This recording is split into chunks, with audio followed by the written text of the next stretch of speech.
clean our coils every year. And you're saying that a blue light with invisible UVC rays will clean the coil year round, improve thermal comfort, and save 10 to 20% of our AC energy costs? Get out of here. The purpose of the evaporator or cooling coil is to provide thermal comfort in a building by removing the humidity and heat from the building's air. The cooled and dried air is circulated around the building by a large fan and is then sucked back to the air handler along with the warm and humid byproducts from the people in the building. A percentage of fresh air is then added. This mixed air is passed through the primary filters to remove big dirt particulates. The resulting condensate in the cooling coil is drained away to the sewer. The heat from the building's air is absorbed through the coil fins by a cold liquid, typically chilled water, that is being pumped through the coil. The heat is then transported in the water back to the chiller.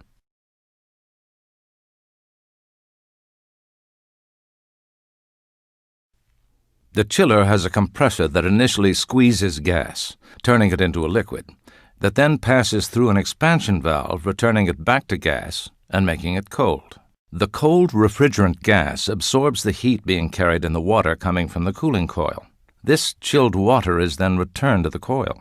There is a separate water circuit that collects and removes the heat absorbed by the compressor's gas, which is then sent to either a condenser coil or cooling tower. In either case, the heat is transferred from the water into the air, and the resulting cooled water is pumped back to the chiller.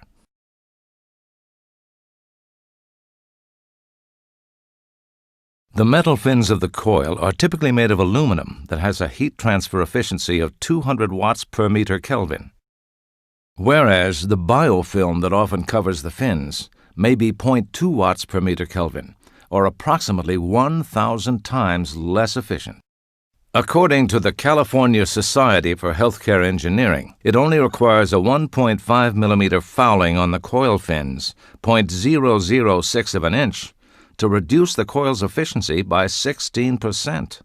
When particulates pass through the primary filters and settle on the coil, we should expect the condensate that is produced when the warm air meets the cold coil to wash the particulates down into the drain pan, as easily as one washes mud off a car. But the dust stays on the coil and often requires harmful chemicals to remove it. We now know that as soon as the condensate is produced, mold and biofilm start growing. Mold takes 4 to 6 hours to double, so it can easily multiply into 1 billion organisms in 12 days. As long as it's alive, it will cling to the coil fin. Its sticky surface attracts and grips the dirt, forming the biofilm. The biofilm reduces the heat transfer function of the coil, and consequently the air is not cooled sufficiently, nor is the humidity removed. To achieve the desired thermal comfort, either the occupants alter the thermostats, or the maintenance department adjusts the chiller set point. In either case, this increases the electrical consumption of the chiller and pumps. In a typical office building, the AC system uses 60% of the building's energy, and of this, the chiller and pumps consume 70%. The 2006 ASHRAE published study estimated savings of 15 to 30% from clean coils. Sterile air's emitters continuously clean the coil fins by destroying the DNA inside the microbes.